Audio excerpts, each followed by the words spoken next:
नमस्कार दोस्तों, स्वागत है आपका हमारे चैनल गोविंद गोपाल में फिर से एक बार। दोस्तों आज बहुत बड़ी अपडेट है अनुदेशक साथियों के लिए, अनुदेशकों के लिए कि आज ऐसी खबर है जो मान लीजिए कि उनके जीवन के इस इतिहास में, जो इस सफ़र में, अनुदेशकों के इस पूरे सफ़र में स्वर्णिम अक्षर से लिखी जाएगी। क्योंकि आज 23 जुलाई को सुप्रीम कोर्ट से एक ऐसा आदेश आया है जिसको शायद अनुदेशक साथी कभी नहीं भूल पाएंगे, क्योंकि उनकी एक लंबी लड़ाई, काफ़ी लंबी लड़ाई का आज अंत हो गया है।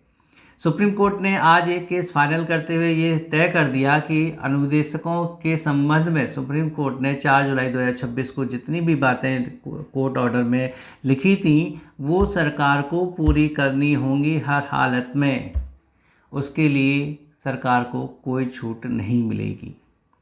हम बात कर रहे हैं 4 जुलाई 2026 के उस आदेश को लेकर जिसमें सुप्रीम कोर्ट ने अनुदेशकों के मानदेय बढ़ोतरी को लेकर बात कही गई थी और उनके नियमितीकरण को लेकर बात की गई थी।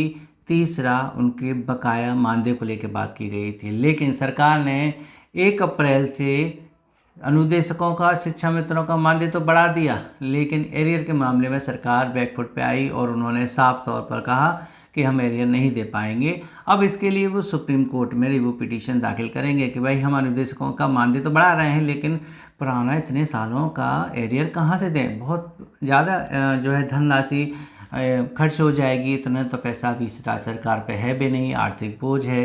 कुछ ऐसी बातें सरकार ने रखी कि हम इसको रिव्यू पिटीशन में दाखिल करेंगे। और अभी हाल ही में आपने एक और अनुदेशकों का केस के बारे में सुना होगा जिसमें कंटेम्प्ट ऑफ कोर्ट दाखिल किया गया था कि सरकार जो है नियमित नहीं कर रही है, क्योंकि सरकार जो है नवीनीकरण लागू कर रही है फिर से हर सत्र के अंत में। तो जैसे ही नवीनीकरण के लिए आदेश आया था तो फिर कोर्ट पहुंच गए कि देखिए आप तो कह रहे थे सुप्रीम कोर्ट की नियमित करेंगी, लेकिन यहाँ तो हमारा नवीनीकरण मांग रहे हैं फिर से। हमें नवीनीकरण नहीं, हमें स्थायीकरण चाहिए। तो इसको लेके भी कोर्ट पहुंचे थे, तो वहाँ भी सुप्रीम कोर्ट ने सरकार को समय दिया था कि नहीं, इसको हटाओ और आपको इनको नियमित करने की व्यवस्था करनी होगी। अभी कुछ वक्त ही गुजरा कि आज 23 जुलाई 2026 को सुप्रीम कोर्ट ने साफ तौर पर कह दिया कि आपको इनको बकाया देना होगा। जी हाँ, अनुदेशकों को पूरा बकाया एरियर देना होगा। इसमें कोई ढिलाई नहीं कि इसको हम कम कर दें या आपको और समय दे दें। जो समय तय समय था उस तय समय के अंदर आपको एरियर देना होगा। लगभग बताते हैं कि ये एरियर धनराशि 9 लाख रुपए तक हो सकती है। जी हाँ, 9 लाख रुपए तक की धनराशि हो सकती है जो प्रत्येक अनुदेशक को मिलेगी।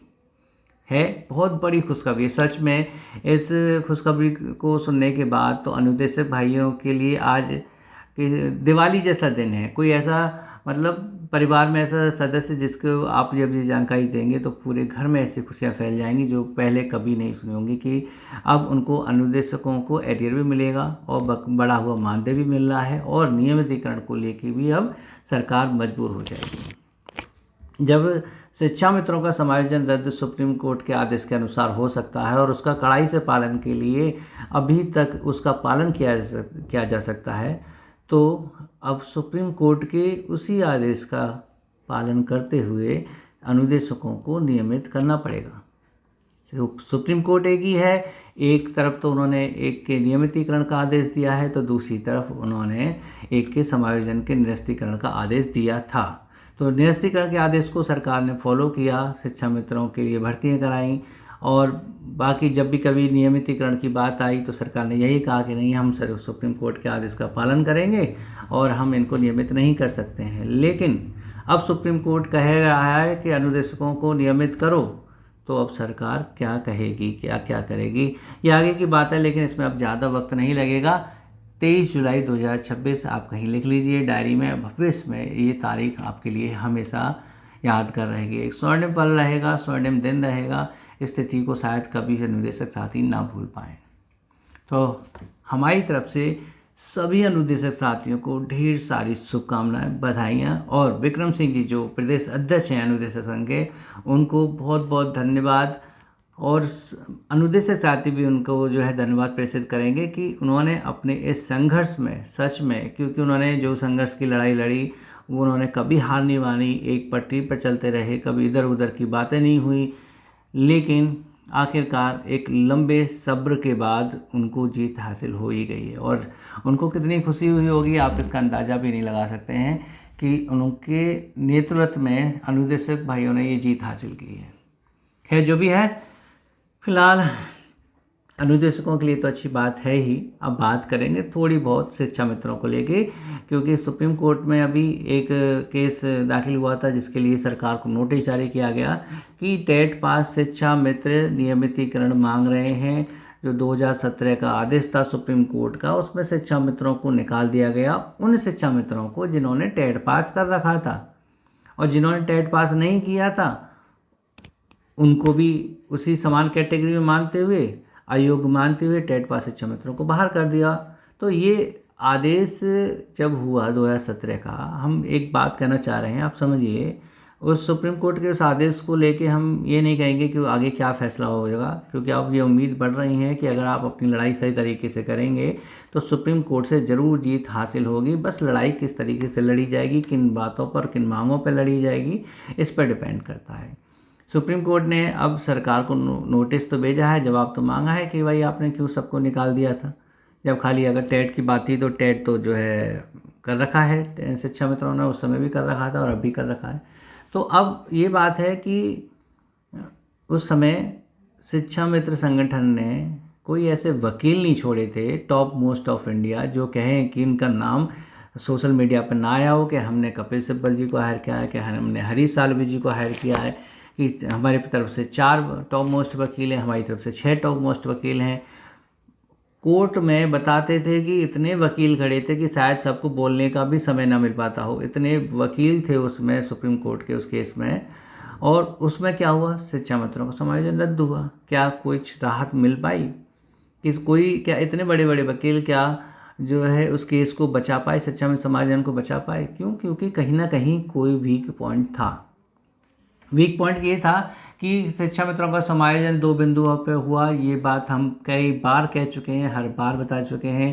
पहली थी कि उनके पास निर्धारित योग्यता नहीं थी, जो थी बात टेट की, कि उस समय शिक्षा में टेट पास नहीं थे ज़्यादातर, इसलिए जो अब 1,72,000 शिक्षा मित्रों की बात हो और मात्र 30-35 हज़ार शिक्षा मित्र टेट पास हो के ये कहें कि हम टेट पास है, समायोजन बच जाएगा, तो नहीं था। इसलिए ज़्यादातर बात यही छिड़ी गई कि शिक्षा में टेट पास नहीं है और सरकार ने एक आदेश पर उनको शिक्षक बना दिया। जबकि एनसीटी के अकॉर्डिंग गाइडलाइन में कहते हैं कि टेट मतलब बीटीसी या डीएलएड होना चाहिए।